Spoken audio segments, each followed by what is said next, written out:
Selamat pagi semuanya. Apakah suara saya jelas? Jelas, Kak. Oke, baik. Ya, saudara, kita lanjut ya membahas tentang 3 langkah dalam pemuritan, yaitu berjalan bersama Kristus setiap hari. Kita juga, saudara, belajar dari Kristus setiap hari, dan kemudian, saudara, kita berubah semakin serupa dengan Kristus setiap hari. Nah, minggu lalu kita sudah membahas apa itu berjalan bersama dengan Kristus setiap hari. Masih ingat, saudara, untuk berjalan bersama dengan Kristus setiap hari, kita perlu sadar akan hadiratnya dan berdialog dengan Dia setiap hari. Ya, dan harus meningkat terus, saudara. Sadar akan hadiratnya dan berdialog dengan Dia. Inilah yang disebut coram Deo. Hidup di hadiratnya, di bawah otoritasnya, dan untuk kemuliaannya. Nah, saudara, kita harus terus meningkat dari coram Deo aktif menjadi coram Deo reaktif menjadi coram Deo aktif, dan akhirnya kita mencapai coram Deo ya otomatis atau jadi gaya hidup. Nah, karena itu saudara, kita terus bangun diri kita ya, terus praktek meningkat ya setiap hari dalam bercoram Deo, saudara. Nah, hari ini kita akan khusus membahas tentang saat kita berdialog dengan Tuhan, saudara. Bagaimana caranya kita bisa mendengar suara Tuhan? Ya, nah ini penting, saudara. Nah, ini saya tidak akan selesai dalam satu sesi.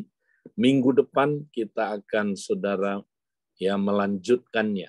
Tapi hari ini saya akan sampaikan setengah dari sesi ini. Bagaimana kita mendengar suara Tuhan? Nah, saudara, kita baca dulu ayatnya di dalam 1 Tesalonika 5 ayat 16 sampai ayat yang ke-22. Kita baca ini setelah Paulus menjelaskan tentang ya persiapan menghadapi akhir zaman.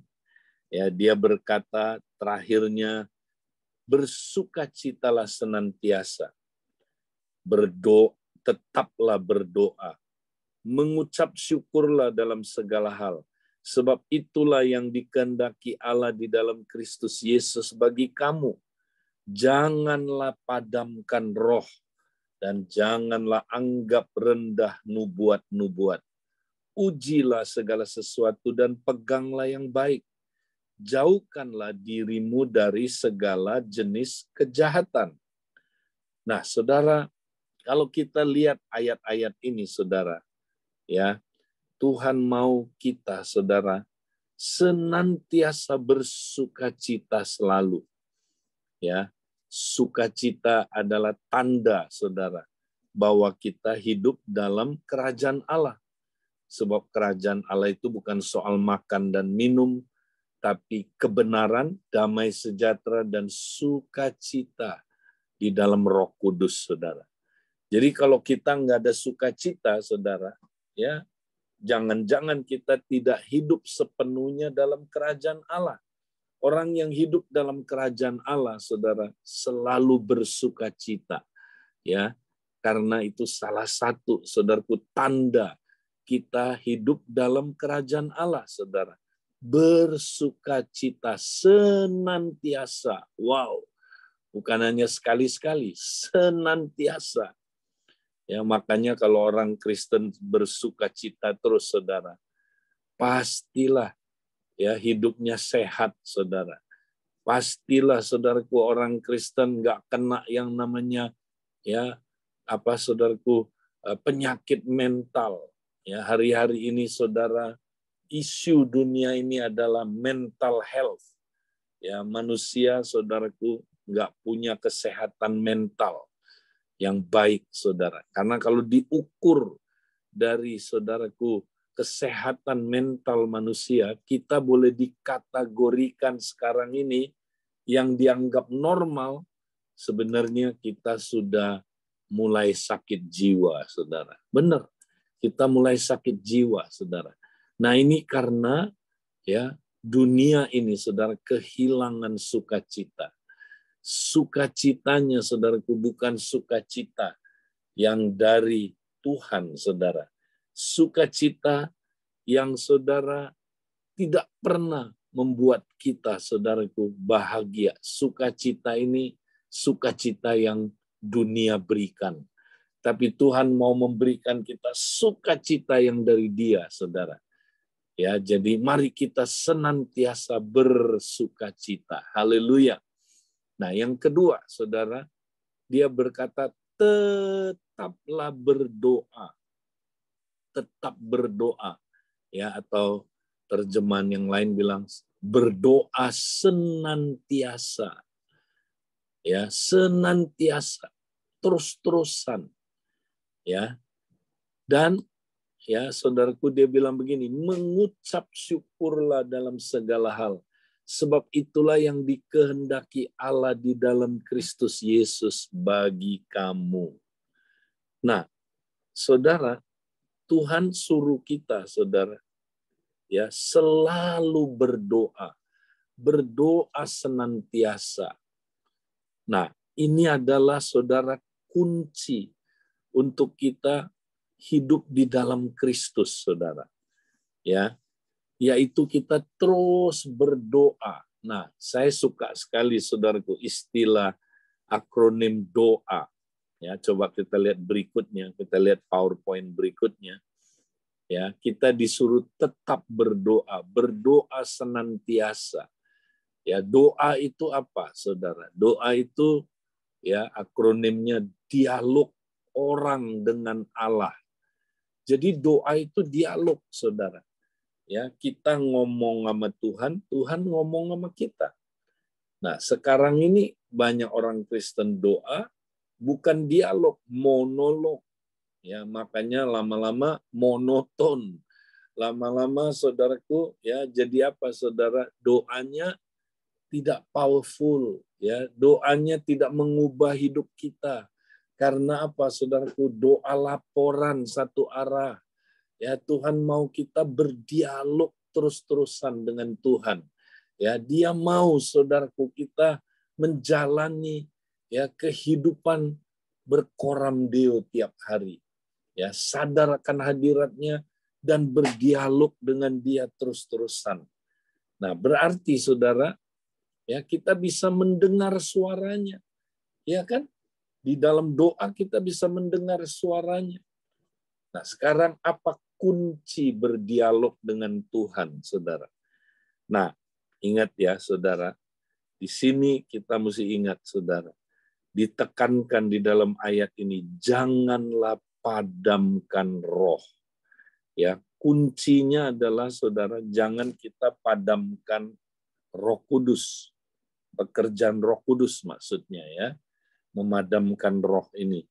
Artinya, saudara, seperti orang yang lihat api yang lagi membara, yang lagi, saudaraku, bernyala-nyala, dia siram air.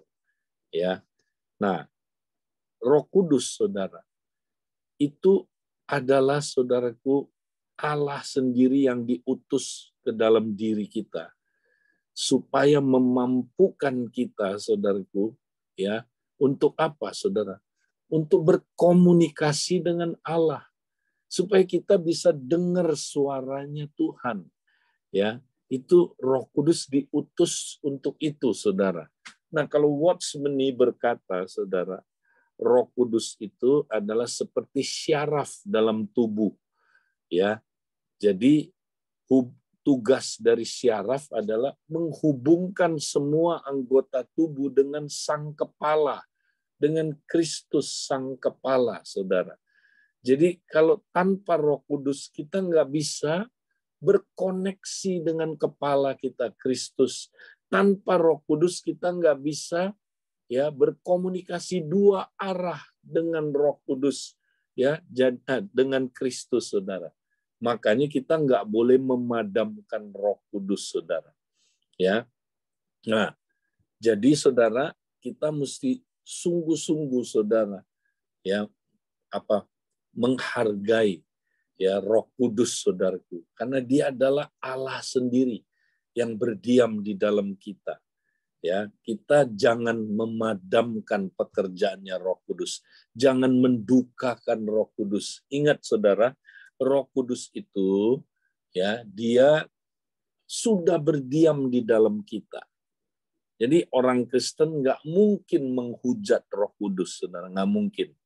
Cuman orang Kristen bisa mendukakan dia dan bisa memadamkan pekerjaan Roh Kudus, saudara. Nah, karena itu, saudara, kita jangan sampai memadamkan pekerjaan Roh Kudus. Ya, kita harus terus, saudaraku, bersekutu dengan Dia. Ya, mengandalkan Roh Kudus. Maka nanti, saudara, kita bisa berdialog dengan Dia. Ya kan? Kita harus, saudaraku, ya terus bersekutu dengan Roh Kudus sehingga, saudara, kita bisa koneksi dengan Dia, Dia berbicara dengan kita, ya, dengan Tuhan, ya. Nah, saudara, jadi kita mau terus, saudaraku, praktekkan ini dalam kehidupan sehari-hari. Nah, next kita lihat, saudara. Jadi cara berdialog dengan Tuhan, ya, bagian kita diajarkan di sini adalah kita bersyukur dalam segala hal, saudara. Nah, ingat ya, ini saya mau ingetin lagi, saudara, betapa pentingnya bersyukur dalam hidup kita, saudara. Ini berulang-ulang Alkitab ajarkan, saudara. Ya, kita disuruh bersyukur dalam segala hal. Ya, jadi apa aja, saudaraku, dalam hal yang menyenangkan, tidak menyenangkan. Ya, dalam hal yang saudaraku kita alami sehari-hari, apa saja, saudara. Dalam segala hal kita disuruh bersyukur. Nah, ketika kita bersyukur, saudara, apa yang terjadi, saudara?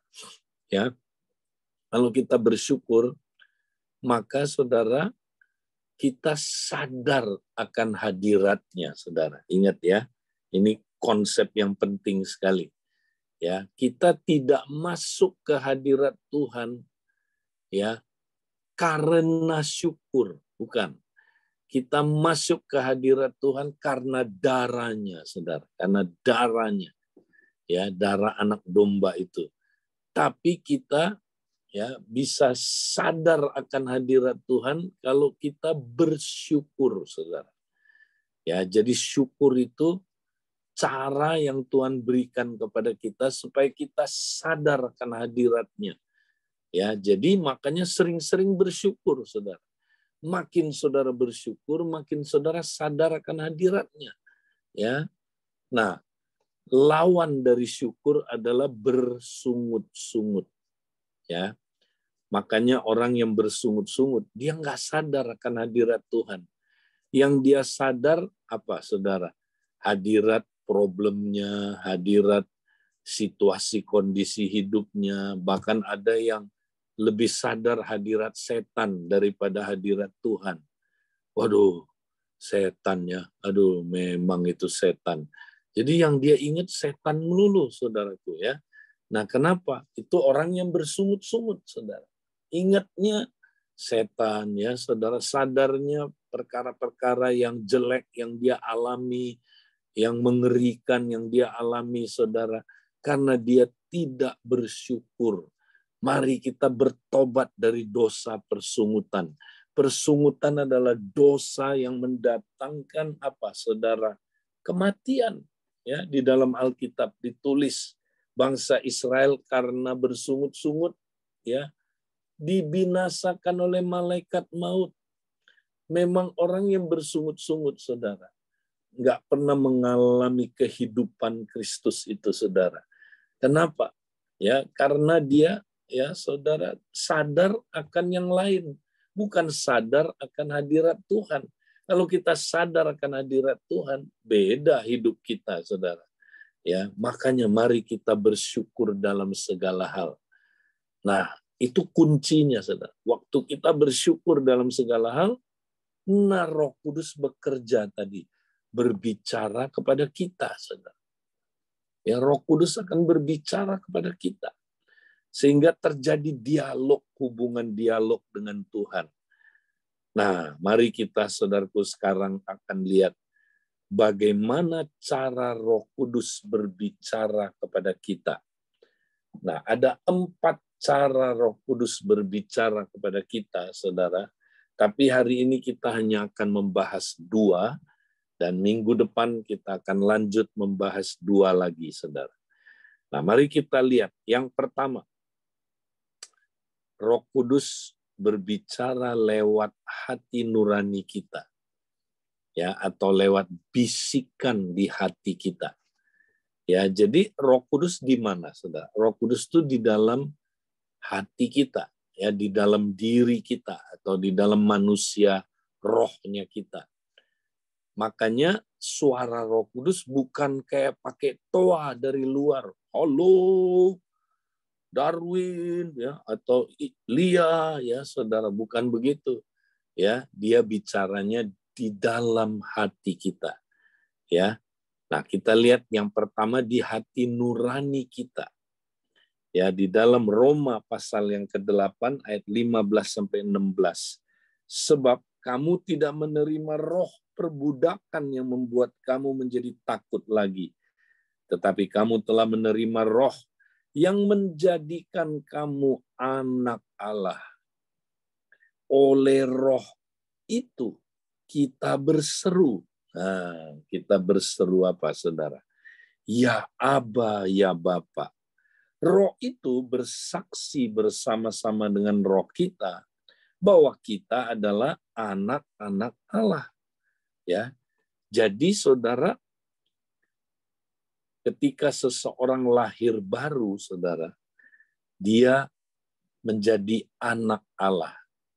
Ya, di mana dia, saudaraku, ya, menjadi anak Allah itu ketika itu Roh Kudus berdiam di dalam dia, saudara. Ya. Nah, Roh Kudus ini memampukan kita, ya, untuk apa, saudara? Ya, untuk kita bisa berkomunikasi dengan Bapa kita, saudara. Kita bisa berkomunikasi dengan Allah, ya, dan kita tidak lagi takut datang sama Dia, ya, karena di Perjanjian Lama, saudara, orang Israel takut kalau datang sama Tuhan, ya. Kenapa? Ya, pengalaman di bukit, ya, Bukit Sinai, kita tahu, saudara. Mereka begitu takut karena, saudara, ya, waktu Tuhan berfirman mengerikan sekali, saudara. Ya, bahkan, saudara, ya, terjadi ada yang mati, saudara. Ya, coba saudara mau dengar suara Tuhan aja, saudara, waduh, itu mengerikan sekali, saudara. Ya, karena mereka belum lahir baru waktu itu, saudara. Ya, jadi takutlah. Ya, takut datang sama Tuhan. Tapi sekarang, saudara, ya, kita nggak perlu takut lagi. Kenapa, saudaraku? Karena Roh Allah sudah berdiam dalam diri kita. Nah, Roh Allah yang berdiam dalam diri kita ini, saudara, ya, itu, saudaraku, bisa membuat kita berseru kepada Dia, ya Aba, ya Bapa. Haleluya. Ya, dan bukan hanya itu, saudaraku. Roh itu bersama-sama dengan roh kita bersaksi bahwa kita adalah anak-anak Allah. Jadi, saudara, ya, di dalam hati kita, ya, kita bisa, saudaraku, terus mendapat kesaksian. Kamu itu anak Allah. Ya, kamu itu udah lahir baru. Ya, Tuhan berdiam di dalam kamu. Kamu itu, ya, anaknya. Tuhan mengasihi kamu. Tuhan tidak pernah menolak kamu, membuang kamu. Ya, saudara. Nah, itulah cara Roh Kudus berbicara kepada kita, saudara. Yaitu lewat hati nurani kita. Nah, aplikasinya gimana, saudara? Nah, jadi ketika kita menghadapi biasanya tantangan, pencobaan, kesulitan, masalah dalam hidup. Nah, khususnya, saudara, tuduhan-tuduhan iblis. Ya, tuduhan iblis. Waktu kita jatuh dalam dosa misalnya, ya, kita saudaraku merasa, aduh, Tuhan udah meninggalkan kita. Kita merasa kita begitu, saudaraku, seperti mau dibuang, udah dibuang sama Tuhan. Nah, itu perasaan-perasaan sering kita alami, saudara. Nah, pada waktu itu, saudara, ya, pada waktu itu, waktu kita menghadapi itu, saudara, nah kita belajar bersyukur, saudara. Ya, waktu kita bersyukur, Tuhan, aku telah jatuh dalam dosa. Tuhan, iblis tuduh saya bahwa saya nggak layak, bahwa saya udah ditinggalkan oleh Tuhan. Tapi Tuhan, aku percaya, Tuhan, Roh Kudus ada di dalam aku. Roh Kudus tidak pernah meninggalkan aku. Firman-Mu mengatakan, Tuhan, bahwa Tuhan mengutus penolong yang lain supaya dia menyertai aku selama-lamanya. Tuhan, aku percaya Roh Kudus tidak pernah meninggalkan aku. Tapi Roh Kudus berdiam dalam diriku. Nah, nanti waktu saudara bersyukur seperti itu, saudara, lewat pencobaan, tuduhan-tuduhan yang iblis sampaikan, saudara, nanti saudara bisa dengar suara Tuhan. Di hati saudara ada suara, ya, nak, ya, kamu adalah anakku. Aku mengasihi engkau. Memang engkau jatuh dalam dosa, bertobatlah. Jangan tinggal dalam dosa. Tapi aku tidak pernah meninggalkan engkau. Engkau anakku. Aku akan mengajar engkau untuk bangkit dari dosa itu. Dan supaya kamu boleh sungguh-sungguh menjadi anakku yang bertumbuh di dalam engkau. Nah, dia berbicara, saudara. Jadi Roh Kudus berbicara lewat hati nurani kita. Nah, kita praktekkan ini, saudara. Jadi tiap hari, apapun dalam situasi, apapun kita menghadapi pencobaan apapun, saudara, tantangan apapun, ya, Roh Kudus berbicara di dalam hati kita, saudara. Dia bersaksi. Jadi Roh Kudus itu bersaksi bersama-sama dengan roh kita.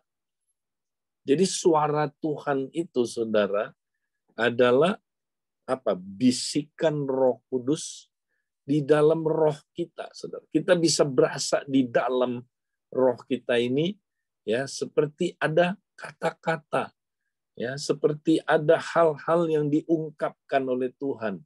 Nah, itulah cara Roh Kudus, saudaraku, berbicara kepada kita. Nah, ini bagaimana dia berbicara lewat hati nurani kita, saudara. Nah, kita lihat lagi, saudaraku, ketika rasul-rasul atau murid-murid Kristus melakukan pelayanan. Next, kita lihat berikutnya, saudara. Nah, satu kali Filipus, saudaraku, dia adalah salah satu dari 7 diaken yang ditabiskan, saudara. Yang syaratnya diaken ini harus penuh dengan Roh Kudus dan iman. Nah, Filipus salah satunya, saudara, orang yang penuh Roh Kudus. Ya, seperti Barnabas, penuh Roh Kudus. Nah, satu kali Filipus lagi pelayanan, saudara. Ya, dia, saudaraku, pelayanan ya dalam Kisah 8. Ya, satu kali, saudaraku, selesai dia melakukan pelayanan di Samaria, dia lagi jalan-jalan, lalu kata Roh kepada Filipus, ya, pergilah ke situ dan dekatilah kereta itu. Nah, ini cara Roh Kudus berbicara kepada kita adalah dia berbisik di hati kita, saudara. Pergi ke situ, dekati kereta itu, ya. Ini bisikan, saudaraku, Roh Kudus, ya. Dia nggak pakai toa, halo, halo, Darwin ke kiri, Darwin ke kanan, enggak. Ya, dia kasih bisikan di dalam roh kita, saudara. Jadi kata Roh kepada Filipus, pergilah dekatilah kereta itu. Dan benar, saudara, ketika dia dekati kereta itu, ternyata di dalamnya ada seorang sida-sida dari Ethiopia. Nah, Roh Kudus juga sudah siapkan sida-sida ini, saudara. Ya, di mana dia lagi baca kitab Yesaya 53. Ya, nah, dia nggak ngerti, saudara, apa ini Yesaya 53 kan? Dia baca-baca, nggak ngerti, saudara. Kemudian tepat waktunya, itulah pimpinan Roh Kudus, saudara. Filipus nyampe bilang, ya, kamu ngerti nggak? Ini kira-kira ya. Kamu ngerti nggak apa yang dibaca ini? Nggak ngerti. Nah, dijelaskan oleh Filipus, saudara. Akhirnya sida-sida ini matanya terbuka. Wow, Yesaya 53 itu adalah Kristus sebenarnya, Mesias, dia udah datang. Ya, akhirnya Filipus langsung Roh Kudus pimpin dia menginjili sida-sida ini, saudara. Memberitakan Injil bahwa betul Mesias sudah datang. Dia sudah mati di kayu salib dan dia sudah menebus dosa-dosa kita. Ya, kamu percaya nggak kepada dia? Kalau kamu percaya dan dibaptis, kamu akan diselamatkan. Ya, kata Filipus. Akhirnya dia percaya, saudara. Sida-sida ini percaya dan akhirnya dia dibaptis. Nah, saudara, demikianlah, saudara.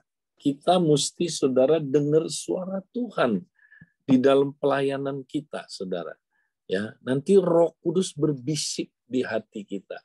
Ya, dia, saudaraku, berbicara kepada kita. Ya, memberi pengarahan bagaimana kita melayani, saudara. Ya, kita menemukan orang damai seperti Filipus menemukan orang damai, yaitu siapa, saudara? Sida-sida ini. Ya.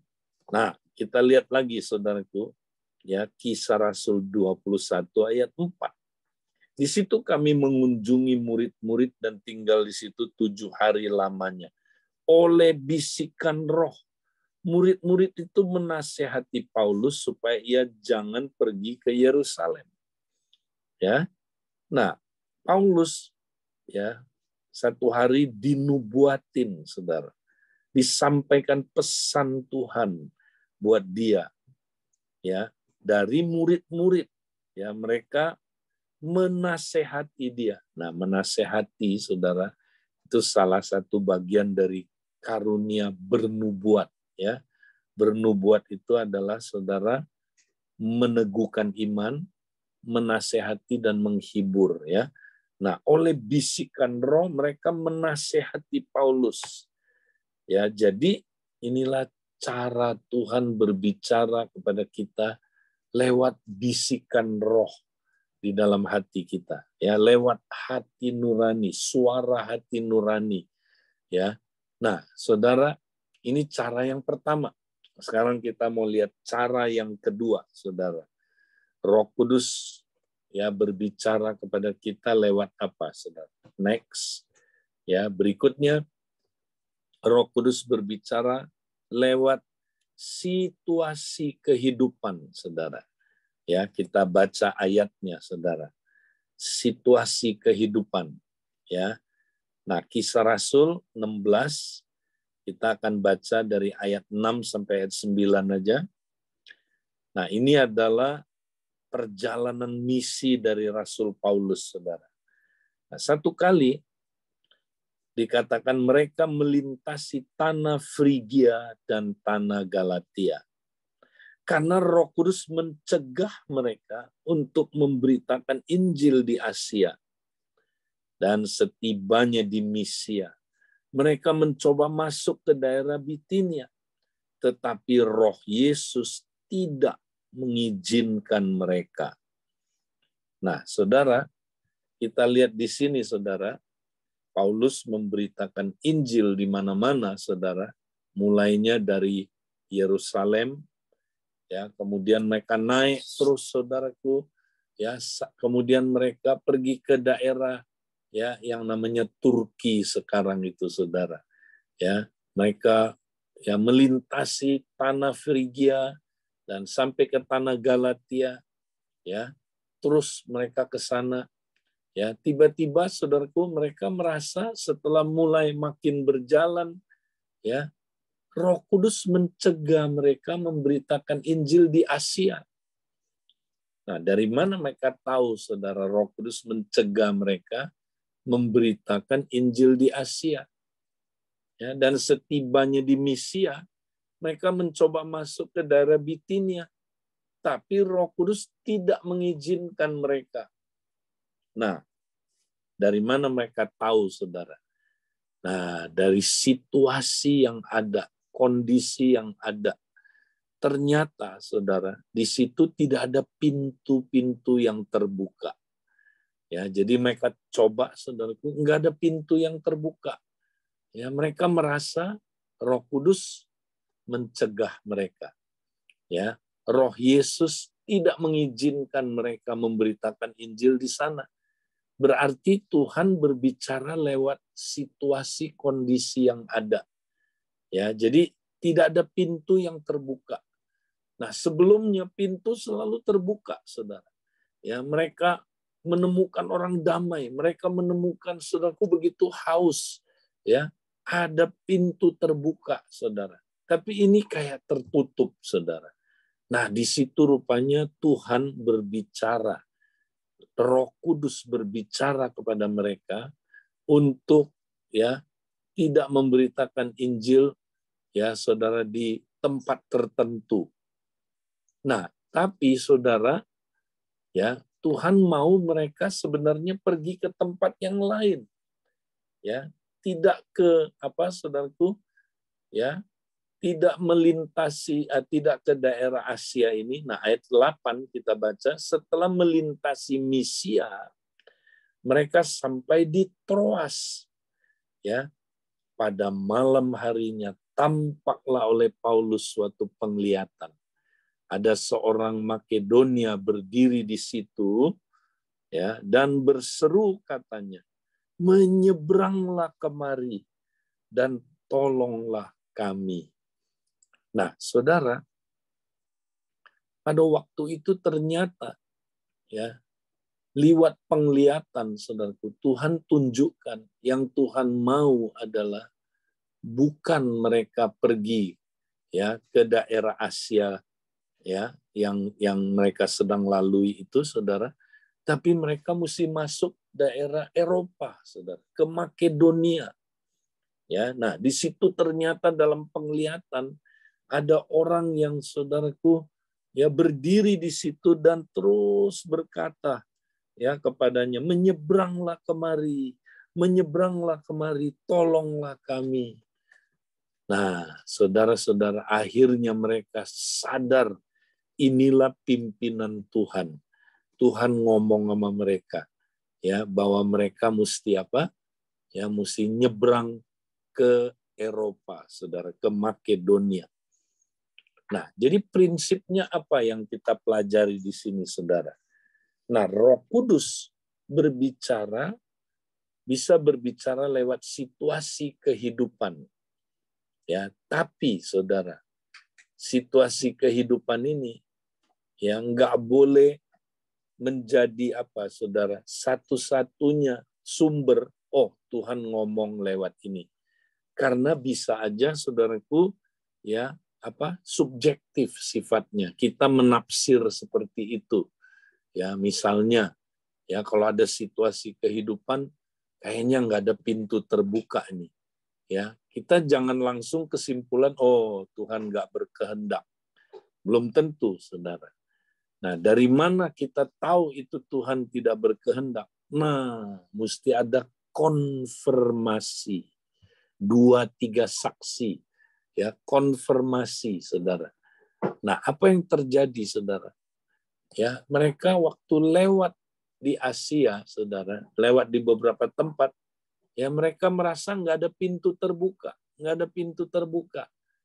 Ini jangan-jangan, ya, Tuhan berkata, jangan beritakan Injil di sini. Ya. Nah, itu suara Tuhan buat kita. Dari mana kita taunya?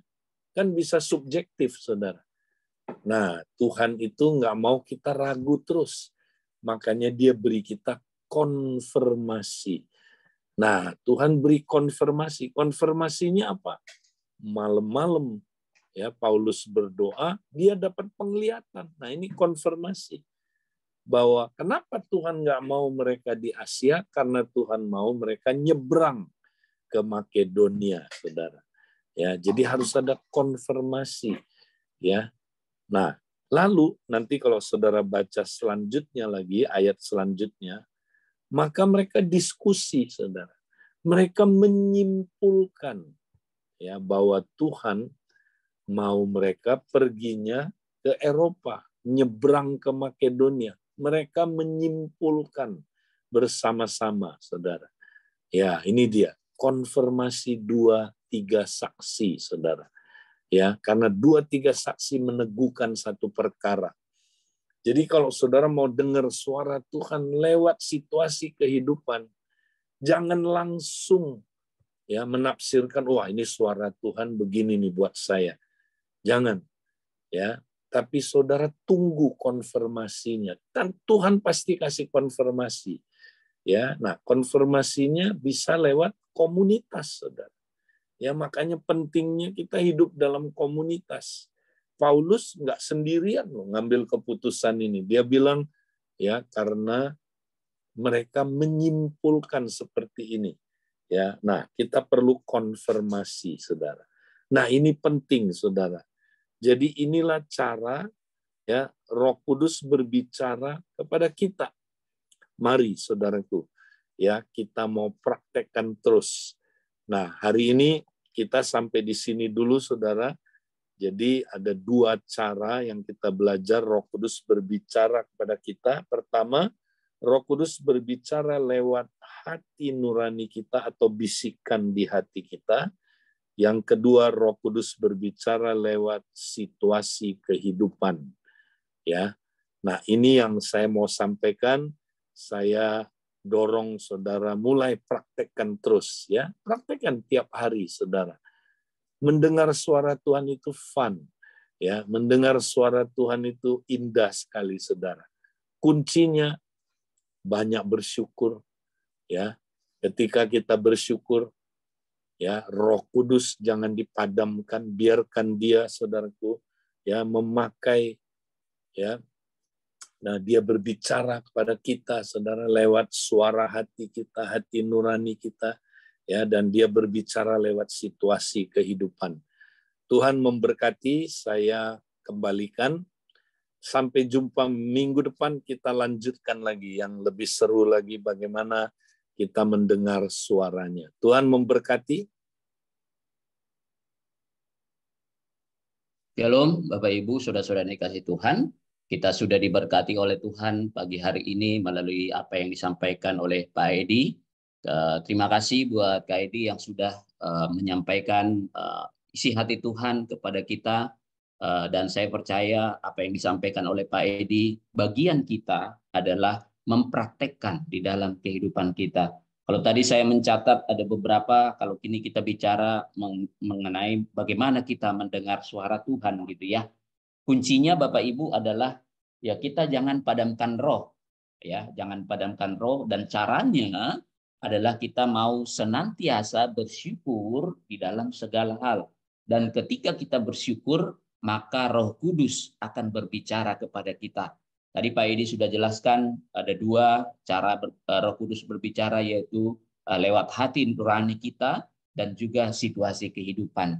Oleh karena itu Bapak Ibu, bagian kita sebagai anak-anak Tuhan adalah yang kita menyediakan wadah hati kita, pikiran kita, roh kita, supaya roh Tuhan bisa berbicara, supaya apa yang Tuhan mau sampaikan itu kita bisa dengar dengan baik, dan kita bisa menyampaikan kepada orang-orang yang ada di sekitar kita, bahkan menyampaikan kepada yang Tuhan percayakan kepada kita lewat komunitas, lewat grup kompak gitu ya Bapak Ibu ya.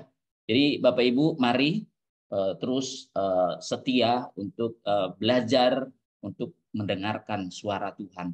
Karena ketika suara Tuhan sudah berbicara dan kita melakukan sesuai dengan suara Tuhan, pasti kita akan mendapatkan sesuatu yang luar biasa yang Tuhan siapkan bagi kita semua. Terima kasih buat kita semua, buat semua yang hadir. Mari kita berdoa. Bapak, terima kasih Tuhan, kami bersyukur pagi hari ini kami diperlengkapi oleh Tuhan melalui pembelajaran yang disampaikan oleh Pak Edi. Kami bersyukur kalau kami boleh diingatkan ya Tuhan, supaya kami senantiasa belajar untuk mendengarkan suara-Mu ya Tuhan. Oleh karena itu Tuhan, kami mau menyediakan hati kami, pikiran kami kepada Tuhan, supaya sungguh-sungguh kami bisa mendengarkan suara-Mu ya Tuhan. Kami bukan mendengarkan suara-suara yang lain, tapi kami mau belajar mendengarkan suara Tuhan. Dan kami percaya ketika kami mendengarkan suara Tuhan, suara-Mu adalah yang terbaik, dan itulah yang sebenarnya kami butuhkan di dalam kehidupan kami, di dalam pelayanan kami. Terima kasih Tuhan Yesus, kami sungguh bangga memiliki Tuhan. Kami bangga memiliki Roh Kudus yang ada di dalam hati kami, yang senantiasa memimpin kami, menyertai kami, sehingga kami terus diingatkan melewat suara-Mu ya Tuhan. Terima kasih Tuhan Yesus, kami bersyukur buat pagi ini, dan biarlah Tuhan kami semua yang hadir pagi ini di dalam mesbah pagi ini boleh belajar untuk berjalan senantiasa mendengarkan suara Tuhan melalui pengucapan syukur kami, melalui kasih kami kepada banyak orang ya Tuhan. Terima kasih Bapa. Terima kasih, Engkau sungguh baik. Biarlah nama-Mu yang ditinggikan, nama-Mu yang diagungkan pagi hari ini, bahkan sampai selama-lamanya ya Tuhan. Terima kasih Tuhan Yesus. Pagi ini juga kami mau berdoa ya Tuhan, buat pemilu yang akan dilakukan pada tanggal 14 Februari 2024 nanti Tuhan. Bapak, kami tahu ya Tuhan, hati-Mu ada di bangsa ini. Oleh karena itu Tuhan,